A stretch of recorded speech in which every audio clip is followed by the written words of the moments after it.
Combien de fois suis-je passée par ici depuis qu'on m'a diagnostiqué mon glaucome ? Le hall d'accueil de l'hôpital des 15-20. Combien de fois ai-je pris l'ascenseur, 2 étages, pour arriver dans ce centre du glaucome ?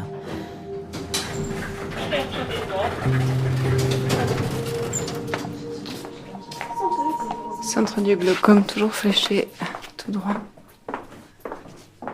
Et ça y est, après des portes vitrées, on y entre.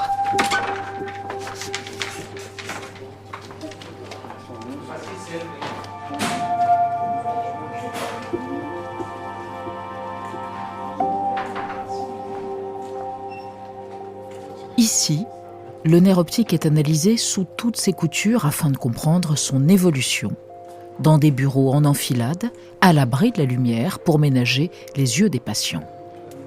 Et parmi ces bureaux, il y a celui du docteur Pascal Amar. Bonjour, entrez. Pour les glaucomateux comme moi, le centre du glaucome, c'est un peu le lieu ressource où se fait le suivi sur plusieurs années. Mais au fond, que peuvent les médecins face à une maladie incurable ? Quelles sont les options qui s'offrent à eux et à nous ? Au fond des yeux, le podcast qui change votre regard. 3e épisode, on soulage les nerfs optiques. J'ai entièrement dédié ma carrière à la prise en charge du glaucome, en fait. J'ai foncé dedans tête baissée. Ça fait très longtemps que je suis là. Depuis une 30aine d'années, on peut dire presque. C'est fantastique déjà parce que c'est une spécialité médico-chirurgicale et qu'on suit les patients. On les connaît, on apprend à les connaître, on les accompagne. On finit par connaître leurs enfants. Et c'est extraordinaire. Moi, il y a des personnes que j'ai prises en charge quand elles avaient 8 ans, qui ont 28 ans maintenant, et qui viennent avec leurs enfants, et je suis les enfants. On est à la partie préventive, la partie diagnostique, la partie thérapeutique. On remplit notre mission de médecin. On n'est pas seulement des techniciens. Je trouve que c'est ça qui me plaît. Derrière vous, il y a un tableau, une reprographie de Gustav Klimt, un tableau avec des yeux. Moi, je suis fascinée par les yeux. Et ma vocation première, c'était le dessin quand même. C'était le dessin, c'était le portrait. Ouais. Les yeux en particulier. La première chose qui m'attire chez quelqu'un, c'est le regard, c'est les yeux. C'est quelque chose qui, pour moi, est déterminant chez une personne. Pour les autres, mon glaucome est invisible, imperceptible. Mais que verrait le docteur Amar, ophtalmologiste au 15-20, si elle plongeait dans mes yeux ? En regardant une personne, on peut déjà savoir s'il y a de l'angoisse, s'il y a de l'attente. Ça, c'est le premier feeling. Le second aussi, on peut voir les conséquences d'un traitement sur un œil. Les gouttes peuvent modifier le regard. Les traitements qu'on donne pour soigner le glaucome peuvent modifier le regard en entraînant des yeux un peu plus rouges. Ça, c'est le côté moins sympathique. Le côté plus sympathique, ça peut faire pousser les cils.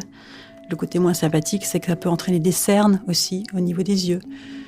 Donc, on voit beaucoup de choses, en fait. Oui, attendez, presse, tiens. Voilà. Donc, vous ouvrez bien grand. Pour un patient glaucomateux connu, il y a un patient glaucomateux qui s'ignore s'il n'est pas dépisté. Voilà, le petit truc vert qui clignote. Vous ouvrez bien grand, vous ne bougez plus.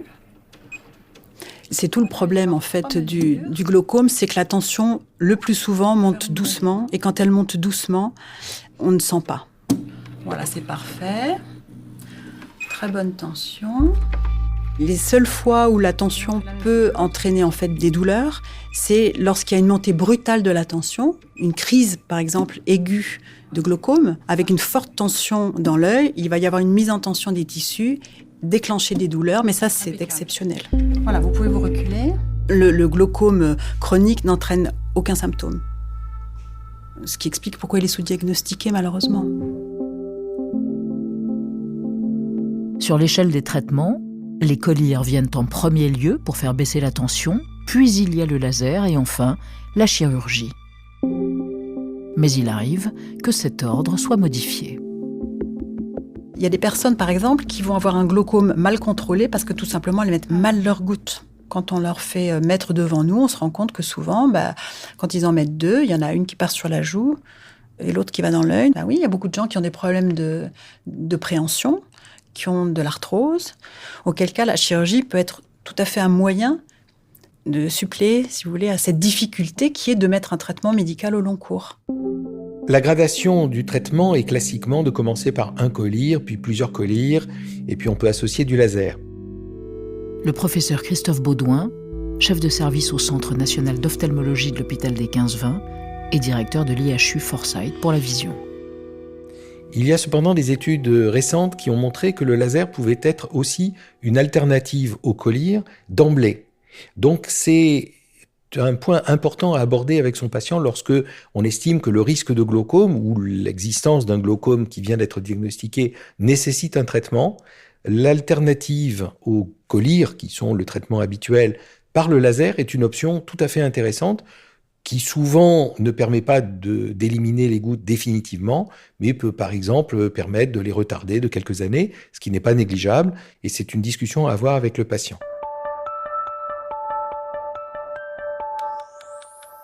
Il y a différents types de lasers. On peut faire du laser à la consultation, sur certaines parties de l'œil, notamment sur le filtre qui est dans l'œil. Donc on peut, avec un laser, stimuler ce filtre, en fait, pour le rendre plus perméable à l'humeur aqueuse. Ça se passe à la consultation. On peut aussi faire du laser au bloc opératoire. Et cette fois-ci, c'est différent. On agit sur la glande qui est dans l'œil, qui produit l'eau, pour qu'elle produise moins d'eau, et que de ce fait, il y ait moins d'entrée d'eau dans l'œil, et donc une tension qui s'abaisse. Le laser est une technique très simple à réaliser. C'est indolore.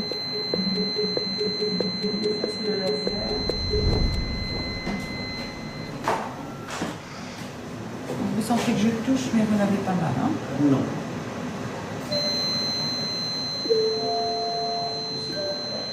Et donc, au bout de 1 ou 2 minutes, on retire la lentille et c'est fini.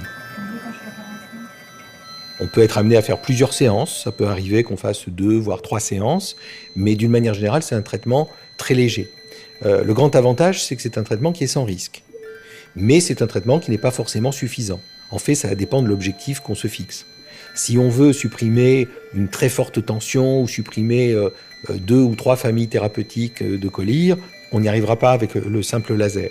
Mais si on veut compléter un traitement local, remplacer des gouttes qui sont mal tolérées, ou éventuellement retarder le moment où on va initier le traitement par goutte, c'est un traitement qui est tout à fait intéressant et tout à fait efficace. C'est une bonne option à proposer aux patients. Voilà, c'est fini. C'est bien passé. Pour ma part, j'ai eu droit à ma première séance de laser en 2018. Diode rouge, bombardement, guerre des étoiles sous les paupières. S'en sont suivies 2 autres séances. Pourtant, ça ne m'a pas permis de supprimer totalement les collyres. Reste alors une dernière solution, l'opération du glaucome. C'est un mauvais terme de dire on opère le glaucome. Et ça, c'est notre faute. C'est ce qu'on dit. On opère pour faire baisser une tension oculaire qui, si elle n'est pas abaissée, va entraîner une aggravation du glaucome. Et ça, c'est important de préciser aux patients quand on leur dit « je vais vous opérer de glaucome », mauvais terme, on ne leur enlève pas leur glaucome. On joue sur un paramètre qui est responsable de l'évolution du glaucome. Et donc, on porte l'indication opératoire à partir du moment où on estime qu'une tension oculaire donnée est trop forte pour un patient donné, c'est-à-dire que cette tension, si on la laisse évoluer à ce niveau-là, elle va entraîner une aggravation. Et si on n'arrive pas, avec un traitement médical ou du laser, à obtenir cet abaissement tensionnel suffisant. Plus la tension est élevée, en fait, plus on va s'orienter vers une chirurgie, parce que là, les traitements médicaux et les traitements par laser risquent d'être dépassés. La deuxième indication, deuxième cas de figure, c'est lorsque le glaucome continue manifestement à évoluer. La tension a l'air d'être bonne, d'être bien contrôlée, mais le glaucome évolue, le champ visuel s'aggrave. On a des paramètres qui montrent que cette tension n'est peut-être pas suffisamment bien contrôlée. Elle a l'air de l'être, mais il faut peut-être être plus bas que ça. Ça peut aussi être des traitements qui ne sont pas très bien mis ou des pics de tension qui ont lieu à certains moments. La troisième indication de la chirurgie du glaucome, c'est lorsque les traitements sont insupportables. Les traitements sont efficaces, mais ils entraînent tellement d'effets secondaires. Dans ces cas-là, il vaut mieux une intervention chirurgicale. Dans ces 3 cas, on va faire une intervention qui va permettre de créer une évacuation de l'excès d'eau, puisqu'il y a trop de pression dans l'œil, vers les espaces extérieurs. Alors pas tout à fait à l'extérieur, c'est pas de l'eau qui va couler sur la joue, mais cela va aller à travers la paroi sclérale, la partie blanche de l'œil, mais qui est en fait recouverte par un tissu transparent qu'on appelle la conjonctive, et c'est entre les deux que les liquides vont s'évacuer. C'est les petits ciseaux pour couper les fils et pour couper le trabécule, le filtre aussi, la morceau du filtre. Et on prend des pinces comme ça, vous voyez, extrêmement fines. Je vais en déstériliser un. Vous allez voir la finesse du fil. Il y a toute une partie de dissection tissulaire qui est importante. Et il y a une partie très importante aussi, qui sont les sutures. Parce qu'il faut que ce soit étanche, parfaitement étanche, pour que l'eau qui va arriver dans cet espace-là soit contenue dans cet espace-là. Ça, c'est très important et ça prend du temps parce qu'on suture avec des fils qui sont plus fins que des cheveux, qu'on voit quasiment pas à l'œil nu. Pardon, je ne vois pas le fil de là. L'aiguille, elle est là. Vous la voyez là ? Ah oui, Ici, là. D'accord ? toute petite aiguille. Et vous avez vu le fil ? La finesse du fil ? Regardez. On fait de la couture. Comment vous faites ça ? Ah ben sous microscope. Voilà, attends, elle est là l'aiguille. On voit pas nos instruments, presque, on voit juste le bout de nos instruments et on positionne les sutures avec un fort grossissement en fait. Et je vois vos doigts qui sont énormes aussi. Ben vous avez vu la taille de mes doigts ? Et donc en fait au microscope, quand on est au bloc, vous voyez, on voit juste ça. Et je tiens donc le fil avec une autre aiguille et je fais mon nœud. C'est de la microchirurgie en fait. Ça porte bien son nom. J'aime bien le détail, j'aime bien les choses minutieuses. Et c'est ce qui m'a plu, en fait, dans ces spécialités, c'est qu'il y a ce côté... Voilà, je suis manuelle, en fait. J'ai un côté manuel. Et c'est ça qui m'a plu. Ça va, ça pique pas ? Non, ça va. Un petit coup de menton. Il y a des goûts d'anesthésie, je vais en rajouter. Si vous avez mal pendant l'intervention, vous me dites, on rajoute de l'anesthésie, d'accord ? On a une chance extraordinaire, on a des patients qui nous confient leur vue. Donc chaque acte opératoire, c'est une mission. Je suis très, très touchée par la confiance que les gens me font en me confiant leur vue. Et donc, il faut que je donne tout. Il faut que rien ne me perturbe. Donc, je suis extrêmement concentrée. Tous les glaucomes, effectivement, peuvent être opérés avec des techniques qui ne sont pas toujours les mêmes selon les types de glaucomes. Ça dépend de l'anatomie de l'œil, en fait. Il y en a qui seront plus dédiés à des glaucomes par fermeture de l'angle et d'autres à des glaucomes à angle ouvert. Dans la gamme des techniques, si vous voulez, on a différentes possibilités selon que c'est une première chirurgie, une seconde chirurgie. Si une première chirurgie n'a pas fonctionné comme on veut, on peut réopérer et utiliser une autre technique.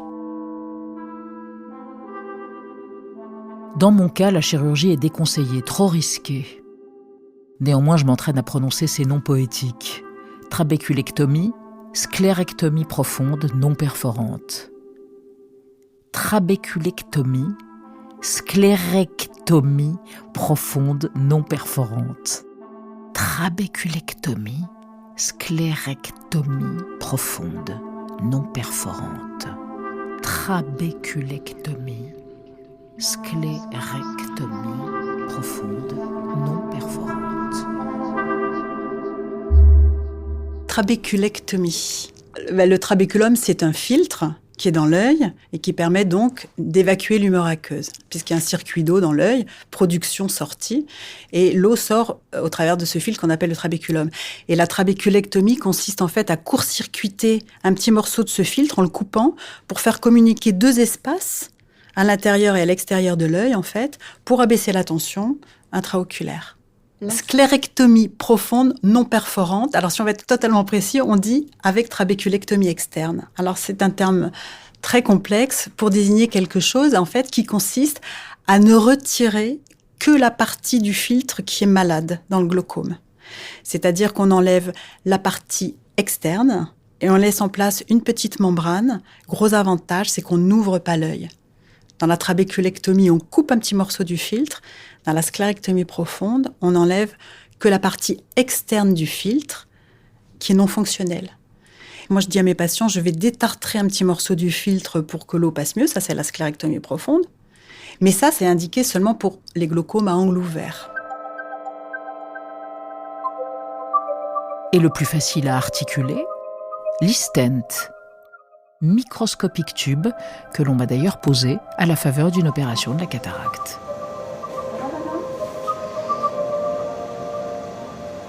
Ça fait mal ?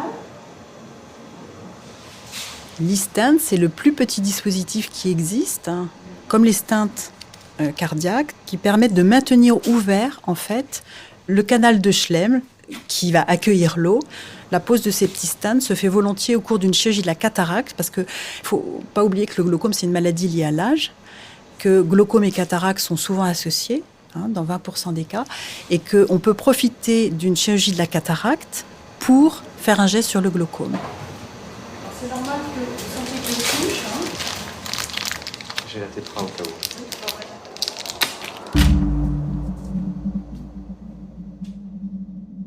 Et c'est une chirurgie dite mini-invasive, on appelle ça des MICS, un acronyme anglais, pour dire des chirurgies du glaucome très peu invasives, qui ont révolutionné la chirurgie du glaucome parce que, même si c'est restreint à l'association avec une chirurgie de la cataracte, cela permet d'avoir très peu de risques pour arriver à baisser la pression oculaire. Le grand avantage, c'est que on ne fait pas une évacuation vers l'extérieur, on ne court pas de risques supplémentaires. On va utiliser le canal naturel qui existe déjà, on va simplement l'ouvrir, l'élargir. L'inconvénient, c'est que comme c'est un canal qui ne fonctionne pas très bien puisque sa paroi est bouchée, le fameux trabéculum, l'évacuation se fait mal, élargir un canal qui ne fonctionne pas très bien n'est pas toujours très efficace. Mais après tout, une technique qui a peu de risques, qui est rapidement faite et qui a de bonnes chances de succès, après tout, c'est une bonne chirurgie. Si vous faites une cataracte avec des stents, ça ajoute quelques minutes à l'intervention de la cataracte. Si vous faites une chirurgie dite conventionnelle, c'est-à-dire celle dont on a parlé, la trabéculectomie ou la sclérectomie profonde, sont des interventions qui vont facilement durer entre 20 et 30 minutes. C'est le suivi qui est important, parce que le geste peut être le même chez tout le monde, la cicatrisation va être différente chez chacun, et c'est ça qu'on va suivre. Terminé. Tout s'est bien passé ? Oui, vous n'avez pas eu de douleur ? Donc on va mettre un pansement sur l'œil, une petite coque, d'accord ? Cette petite coque, vous allez l'enlever quand vous allez rentrer à la maison. Tout ce qu'on dit au bloc, on fait passer quand même beaucoup de messages. Et il faut laisser une trace écrite. Et on leur demande de prendre beaucoup de précautions justement pour protéger l'œil, parce que cette cicatrisation qui va se mettre en route va durer longtemps. On se voit demain matin. On va les surveiller très fréquemment les 3 premiers mois. Il faut que rien ne l'entrave. Donc, il faut faire attention à ne pas frotter son œil pour ne pas faire sauter les sutures. Donc, il faut dormir avec une coque. Il faut faire attention à ne pas dormir sur le côté opéré, plutôt dormir sur le dos. Il faut faire attention à ne pas faire d'efforts qui mettraient en tension la cicatrice ou qui pourraient, sur un œil dont la tension a baissé, entraîner un saignement. Donc, attention à ne pas se moucher fort, à ne pas tousser fort, à ne pas aller dans les endroits où il y a trop de poussière ou de fumée pour ne pas attraper un corps étranger dans l'œil, ne pas avoir à se frotter l'œil. Il faut éviter tous les sports, notamment dans les 4 semaines qui suivent. Et puis, il faut leur dire qu'on va les voir très souvent.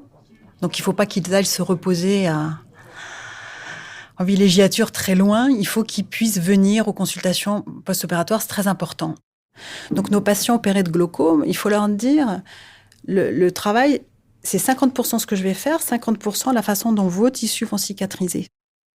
Après, on les voit 1 fois par mois, les 3 premiers mois, ensuite tous les 3 mois, et puis une fois que la cicatrisation a à peu près pris son rythme de croisière, après tous les 6 mois. De toute façon, tous les 6 mois, c'est le suivi habituel d'un glaucome. Et si tout va bien, alors la chirurgie aura réussi à stopper la progression du glaucome. Une lutte contre le temps pour redonner au corps son horloge biologique et espérer que si le nerf optique se dégrade encore, ce n'est plus à cause du glaucome, mais c'est simplement du fait de l'âge et du temps qui passe. Ah, et ça, c'est le bruit de la pendule. J'adore ça, j'adore avoir cette espèce de vieille horloge, enfin qui n'est pas une vieille horloge, d'ailleurs, un truc des années 60, mais sonore, pas seulement visuel, sonore aussi. Ça bat le rythme comme ça. J'ai arrêté de compter les secondes. Au début, oui, il y a 16 ans, lorsque j'ai appris l'existence de mon double glaucome, j'aurais voulu renverser le temps, certes, comme on retourne un sablier. J'ai d'ailleurs presque tout essayé. Les tisanes de plantes sédatives, la valériane, la passiflore, la camomille, un chamade malien, un pèlerinage à Notre-Dame de Lisieux, les yeux, et même à l'île Dieu, en vain. Santé. C'est de la verveine. J'ai dîné chez une amie qui a ça chez elle hier soir. C'est pour les tisanes du soir? Oui, c'était comme ça. C'était pour apporter ça dans un panier. C'était chouette. Et pour vous, le soir aussi? Oui, ça peut m'arriver. Oui. On peut essayer, par certaines approches, d'aider le nerf optique à mieux fonctionner. Il n'y a pas de preuve absolue, mais les antioxydants, par exemple, sont des moyens de diminuer les facteurs de vieillissement, un certain nombre de facteurs toxiques. Donc cela peut aider. Parmi les antioxydants, on va retrouver des éléments naturels comme les vitamines C, vitamine A, vitamine E, qu'on trouve dans des aliments bien connus, myrtilles, carottes, les fruits frais. Une alimentation saine peut participer. Les oméga 3, l'absence ou l'arrêt du tabac sont des éléments positifs. Après, des techniques alternatives de type acupuncture ou d'autres choses peuvent peut-être aider, mais n'ont pas prouvé une véritable efficacité. Le cannabis a montré une certaine propriété de baisser la pression oculaire. Mais il n'y a rien qui permette ni de l'utiliser en collyre pour le moment, même s'il y a quelques développements qui sont en cours aux États-Unis et pour essayer d'étudier cette voie pour baisser la pression, ni un effet direct sur le nerf optique pour protéger le nerf optique. Après avoir testé 1001 recettes alternatives, entre le rire et les larmes, et cédé à la superstition, il a bien fallu se résigner. Je ne pourrai jamais lutter contre la course du temps. Ralentir, figer, peut-être, mais jamais guérir. À moins que la recherche ne vienne à mon secours, et c'est ce que nous allons entendre dans le dernier épisode. C'était Au fond des yeux, une enquête originale de l'hôpital des 15-20, l'Institut de la Vision et l'IHU Foresight pour la Vision. Une production de Studio Ose. Avec la complicité d'Elisabeth Quint, la participation du professeur Christophe Baudouin et du docteur Pascal Amar. Reportage Léa Minot. Réalisation Juliette Medevielle et Guillaume Giraud. Mixage Simon Zrac. Production Lorraine Pagès.